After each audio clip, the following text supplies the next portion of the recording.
ഇന്നത്തെ വീഡിയോ എന്ന് പറയുന്നത് ഒരു വെറൈറ്റി ആയിട്ടുള്ള സേമിയ ഉപ്പുമാവാണ്. ഇത് റാഗി സേമിയ ഉപ്പുമാവാണ്. റാഗി ആൻഡാണ് ഈ കളറായിട്ടിരിക്കുന്നത്. റാഗി നമുക്കറിയാമല്ലോ, നല്ല ഹെൽത്തി ആയ കൊച്ചു കുട്ടികൾക്ക് മുതൽ വലിയവർക്കൊക്കെ കഴിക്കാൻ പറ്റിയതാണ്. രക്തം കുറവുള്ളവർക്കൊക്കെ ഇത് നല്ല ഒരു ഫുഡാണെന്ന് നമുക്കൊക്കെ അറിയാം. അപ്പോൾ ഇതെങ്ങനെയാണ് തയ്യാറാക്കുന്നത് നമുക്ക് നോക്കാം. മറ്റ് സാധാരണ സേമിയ കൊണ്ട് ഇത് ചെയ്യാം. ഇത് കുറച്ചുകൂടെ ഹെൽത്തി ആണെന്നേ ഉള്ളൂ. അപ്പോൾ ഇതിൻ്റെ കളറ് ഇങ്ങനെ ഇരിക്കുന്നത് കൊണ്ടാണ്. അപ്പോൾ നമുക്ക് എങ്ങനെയാണെന്ന് കണ്ടിട്ട് വരാം. അപ്പോൾ ഇതാണ് നമ്മുടെ റാഗിയുടെ സേമിയ. നിങ്ങൾ കണ്ടിട്ടുണ്ടാവും, ഇല്ലെങ്കിൽ സൂപ്പർ മാർക്കറ്റുകളൊക്കെ ഇത് വാങ്ങിക്കാൻ കിട്ടും. ഇത് 400 ഗ്രാമാണുള്ളത്. ഇത് നമുക്ക് എന്താ പറയുക, ഒരു 7 പേർക്കൊക്കെ കഴിക്കാനുള്ളത് കിട്ടും. ഇത് മൊത്തം ഉണ്ടാക്കിയാൽ 2 പേർക്കൊക്കെ ആണെങ്കിൽ നമ്മൾ കുറച്ചുണ്ടാക്കിയാൽ മതി. ഒരു 1/3 എടുത്താൽ മതി. അപ്പോൾ നമുക്കൊരു പ്ലേറ്റിലേക്ക് ഇത് പൊടിച്ചിട്ട് കുറച്ചിട്ട് കൊടുക്കാം. ഇതൊന്ന് ജസ്റ്റ് ഒന്ന് കൈകൊണ്ടൊന്ന് ചെറുതാക്കി എടുത്താൽ ആണ് നല്ലത്. ഇല്ലെങ്കിലും കുഴപ്പമില്ല. ഇതിപ്പോൾ എന്താ പറയുക, അങ്ങനെ പീസായിട്ടുള്ളതാണ്. അപ്പം ഞാനൊരു കുറച്ചെടുക്കുന്നുണ്ട്. ഇതെന്താ പറയുക, നമ്മുടെ കപ്പിന് അളന്നു കഴിഞ്ഞാൽ ഒരു 2 കപ്പ് ഉണ്ടാവും മെഷർമെൻറ്റ് കപ്പിന്. ജസ്റ്റ് ഒന്ന് ഒടിച്ചെടുക്കാം. എന്നിട്ട് നമുക്കിതൊന്ന് ഒരു എന്താ പറയുക, ഒരു 30 സെക്കൻഡ്, 1/2 മിനിറ്റ് ഒന്ന് വെള്ളത്തിലിട്ടിട്ട് നമുക്കത് വാരി വെക്കണം. വാരി വെച്ചിട്ട് അതിൻ്റെ വെള്ളമൊക്കെ പോയി കഴിയുമ്പോൾ വേണം നമുക്ക് ആവിക്ക് വെച്ച് വേവിക്കാൻ. മറ്റേതുപോലെ നമ്മളിങ്ങനെ വെള്ളത്തിലിട്ടിട്ടല്ല വേവിക്കുന്നത്, ആവിക്ക് വെച്ച് വേവിക്കുന്നതാണ് നല്ലത്. അപ്പോൾ ഒരു പാത്രത്തിലേക്ക് ഇട്ട് വയ്ക്കുന്നുണ്ട്. അതിനിടയ്ക്ക് നമുക്ക് ഒരു ചെറിയ ഇഡ്ഡലി പാത്രം അടുപ്പത്ത് വെച്ചിട്ടുണ്ട് വെള്ളം തിളയ്ക്കാനായിട്ട്. ഇതിപ്പം തന്നെ വാരി വെച്ച വെള്ളം അപ്പം തന്നെ അതിൻ്റെ വെള്ളവും പോകും.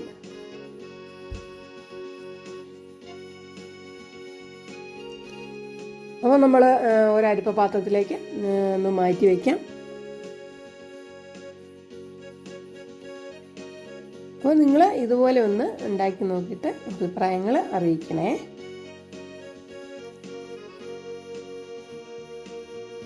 വെള്ളമൊക്കെ പോയി കിട്ടിയിട്ടുണ്ട്. നമുക്കിതൊരു പ്ലേറ്റിലേക്ക് മാറ്റി കൊടുക്കാം. എന്നിട്ട് ആവി കയറ്റാനായിട്ട് ഇഡ്ഡലി പാത്രത്തിൽ വെച്ച് കൊടുക്കുന്നുണ്ട്. വേഗം എന്താ പറയുക, ഒരു 5 മിനിറ്റ് കൊണ്ടൊക്കെ ഇത് വെന്ത് കിട്ടും. അപ്പോൾ അതിനിടയ്ക്ക് നമുക്ക് ഇതിനകത്തൊരല്പം ഉപ്പും ഒരു പിഞ്ച്, ഒരു 1/4 സ്പൂൺ ഉപ്പും, പിന്നെ ഇതിങ്ങനെ നമ്മൾ ഇങ്ങനെ ഒട്ടിപ്പിടിക്കാതിരിക്കാൻ വേണ്ടി ഒരു അല്പം നാരങ്ങാനീരും കൂടെ ഞാൻ ചേർത്ത് കൊടുക്കുന്നുണ്ട്. എന്നിട്ടൊന്ന് തിരുമ്മി ഇട്ട് വേണം നമുക്ക് അടുപ്പത്ത് വയ്ക്കാനായിട്ട്. അപ്പോൾ തിരുമ്മി എടുത്തിട്ടുണ്ട്. അപ്പോൾ ആവി കയറ്റാനായിട്ട് പാത്രത്തിലേക്ക് നമുക്ക് മാറ്റി കൊടുക്കാം. പച്ചക്കറികളൊക്കെ ചേർത്തിട്ട് നമ്മൾ തയ്യാറാക്കുന്നത് നമ്മൾ സാധാരണ ഉണ്ടാക്കുന്നതിൽ നിന്നും കുറച്ച് വ്യത്യസ്തമായിട്ടാണ്. പച്ചക്കറികൾ നമുക്ക് നമ്മുടെ കയ്യിൽ ഇഷ്ടമുള്ളതൊക്കെ, അത് നമുക്ക് എന്താ പറയുക, ക്യാബേജ്, ബീൻസ്, പിന്നെ അറിയാം ഇതുപോലെ ഇത്രയും സാധനം എടുത്ത് വെച്ചിട്ടുണ്ട്. ഇത് ക്യാരറ്റ് അരിഞ്ഞത്, ഇത് സവാള അരിഞ്ഞത് ചെറുതായിട്ട്, ഇത് തക്കാളി ഒരെണ്ണം ചെറുതായിട്ട് അരിഞ്ഞത്, ഇത് കാഷ്യൂനട്ട്, ഇത് ഇഞ്ചി ആണ്. ഇത് പിന്നെ വെളുത്തുള്ളിയും കൂടി ചേർക്കുന്നുണ്ട് കേട്ടോ ഇതിൽ. ഇത് പിന്നെ ഉഴുന്ന് പരിപ്പ്, ഇത് അല്ലാത്ത പരിപ്പ്, ഇത് നമ്മുടെ ഇതാണ് നമ്മുടെ മെയ്സില്ലേ അത്, ഇത് കറിവേപ്പില, മുളക്. അപ്പോൾ ഇതിൻ്റെ ആവിയൊക്കെ വന്ന് വെന്തിട്ടുണ്ട്. അത് നമുക്കൊന്ന് മാറ്റി വയ്ക്കാം. ഇനി നമുക്ക് നമ്മുടെ പച്ചക്കറികളൊക്കെ ഒന്ന് വേവിച്ചെടുക്കണ്ടേ, അതിന് വേണ്ടിയിൽ ഒരു പാൻ വെച്ച് കൊടുക്കാം. എന്നിട്ട് നമുക്കിതിനകത്തേക്ക് ഒരു 2 സ്പൂൺ ഓയിൽ, എന്തെണ്ണയാണെങ്കിലും വെളിച്ചെണ്ണയാണോ അല്ലെങ്കിൽ സൺഫ്ലവറോ അവനെന്താണോ ഉപയോഗിക്കുന്നത് ആ ഓയിൽ ഒഴിച്ചു കൊടുക്കുന്നുണ്ട്. നമുക്ക് ഇത്തിരി കടുകിട്ട് പൊട്ടിക്കുക അതിനകത്ത്.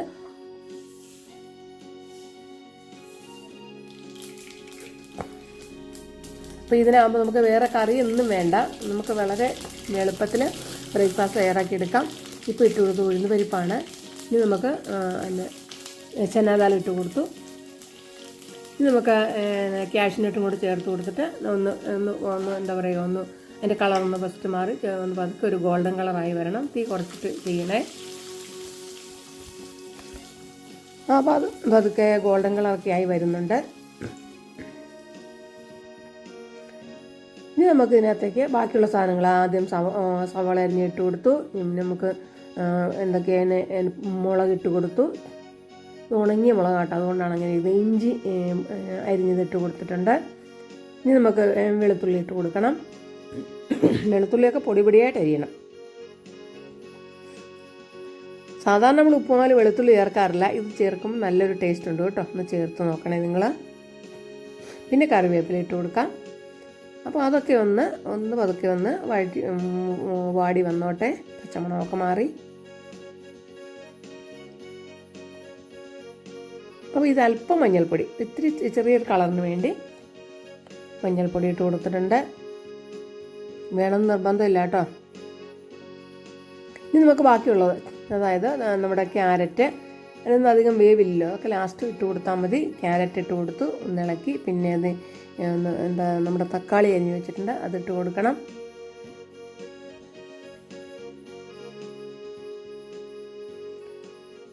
അപ്പം നമ്മുടെ അതായത് ഇട്ട് കൊടുത്തിട്ടുണ്ട്. ഇതൊക്കെ ഉണ്ടെങ്കിൽ ചേർത്താൽ മതി കേട്ടോ. ഞാൻ പറഞ്ഞില്ല, ബീൻസ് ഇടാം, ക്യാബേജ് ഇടാം, അങ്ങനെയുള്ളൊക്കെ പച്ചക്കറികളൊക്കെ ചേർക്കാം. അപ്പോൾ ഇതൊന്ന് അതൊക്കെ ഒന്ന് വെന്ത് വരണം കേട്ടോ. അതിന് വേണ്ടിയിട്ട് ഇനി ഒരല്പം ഉപ്പ്, നമ്മൾ സേമിയയിൽ ഉപ്പ് ചേർത്തിട്ടുണ്ട്, അതുകൊണ്ട് വളരെ കുറച്ച് മാത്രമേ ചേർക്കാവുള്ളൂ. ഒരു നുള്ള്, ഒരു പിഞ്ചുപ്പ് എന്നൊക്കെ പറയാം ഇട്ടിട്ട് അതും കൂടെ ഒന്ന് ഇളക്കിയിട്ട് ഒന്ന് വേവിക്കണം. ഒരു 2 സ്പൂണ് വെള്ളം ഒഴിച്ച് വെച്ചിട്ട് ഒന്ന് മൂടി വെച്ച് ഒന്ന് വേവിച്ചെടുക്കാം. ഇനിയിപ്പോൾ നമ്മൾ സാധാരണ സേമിയ ഉണ്ടാക്കുന്നെങ്കിൽ നമ്മൾ വെള്ളം കൂടുതൽ ഒഴിച്ചിട്ട് തിളച്ച് കഴിയുമ്പോൾ നമ്മുടെ സേമിയ ഇട്ട് വേവിക്കണം. ഇതിപ്പോൾ ഇങ്ങനെ നമ്മൾ ആവി വരുത്തി മാറ്റി വെച്ചിരിക്കുന്നതുകൊണ്ട് അതാണ് ആ വ്യത്യാസം ഞാൻ പറഞ്ഞത്. അതുകൊണ്ട് അതിൻ്റെ ആവശ്യമില്ല. ഈ വെള്ളം കൂടെ ഒഴിച്ചിട്ട് ഒന്ന് മൂടി വെച്ച് വേവിച്ചെടുക്കാം. ഇനി 2 മിനിറ്റും കൂടെ നമ്മുടെ പണി കഴിയും. അപ്പോൾ ഇഷ്ടമായെങ്കിൽ നിങ്ങൾ ലൈക്ക് ചെയ്യുക, അതുപോലെ തന്നെ കൂട്ടുകാർക്കോ വീട്ടുകാർക്കോ ഒക്കെ ഒന്ന് ഷെയർ ചെയ്ത് കൊടുക്കുക. എൻ്റെ ചാനൽ ആദ്യമായിട്ടാണ് കാണുന്നത്, നിങ്ങൾ സബ്സ്ക്രൈബ് ചെയ്യണം. സബ് ചെയ്യുമ്പോൾ ബെല്ലൈക്കൺ എനേബിൾ ചെയ്ത് ഓൾ എന്ന ഓപ്ഷൻ സെലക്ട് ചെയ്യണേ. അപ്പോൾ ഞാൻ ഇടുന്ന വീഡിയോസിൻ്റെ നോട്ടിഫിക്കേഷൻ നിങ്ങൾക്ക് അപ്പോൾ കിട്ടും. അതാ നമ്മുടെ സേമിയ ചേർത്ത് കൊടുക്കുവാണ്. ഒട്ടി പിടിച്ചിട്ടൊന്നുമില്ല കേട്ടോ, ചെറുനാരങ്ങയും കൂടെ ചേർത്തോണ്ട്. അപ്പോൾ നമുക്കിനി ഇത് ഇളക്കി യോജിപ്പിച്ച്, ഇനിയിപ്പോൾ തീരെ കുറച്ച് വെച്ചാൽ മതി. ഇളക്കി യോജിപ്പിച്ചിട്ട് ഇനി വേണമെങ്കിൽ നമുക്ക് മല്ലിയിലയോ കറിവേപ്പിലയോ ഒക്കെ ഇഷ്ടം പോലെ ഇഷ്ടമുള്ളവർക്ക് ചേർത്ത് കൊടുക്കാം. അപ്പം നമ്മുടെ സേമിയ റാഗി സേമിയ ഉപ്പുമാവ് ഈസി ബ്രേക്ക്ഫാസ്റ്റ് റെഡി ആയിട്ടുണ്ട്. എല്ലാം കൂടെ കൂടിയപ്പോൾ നല്ലൊരു മണമൊക്കെ വരുന്നുണ്ട്. കണ്ടോ, ഒരു കറിയും വേണ്ട, ഒരു കട്ടൻ ചായയും കൂടെ ഉണ്ടെങ്കിൽ സംഗതി ഉഷാറാകും.